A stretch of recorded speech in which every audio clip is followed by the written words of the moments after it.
receivers are automatically activated to warn of the impending hazard.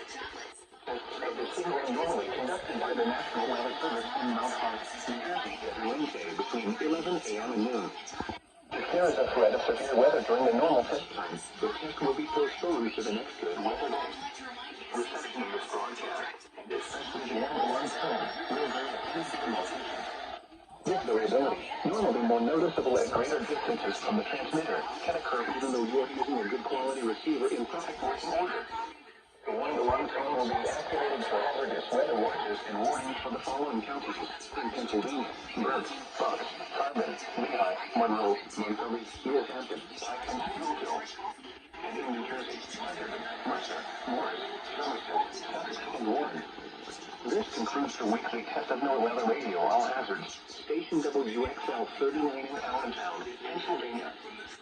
Thank you for listening to NOAA Weather Radio All Hazards.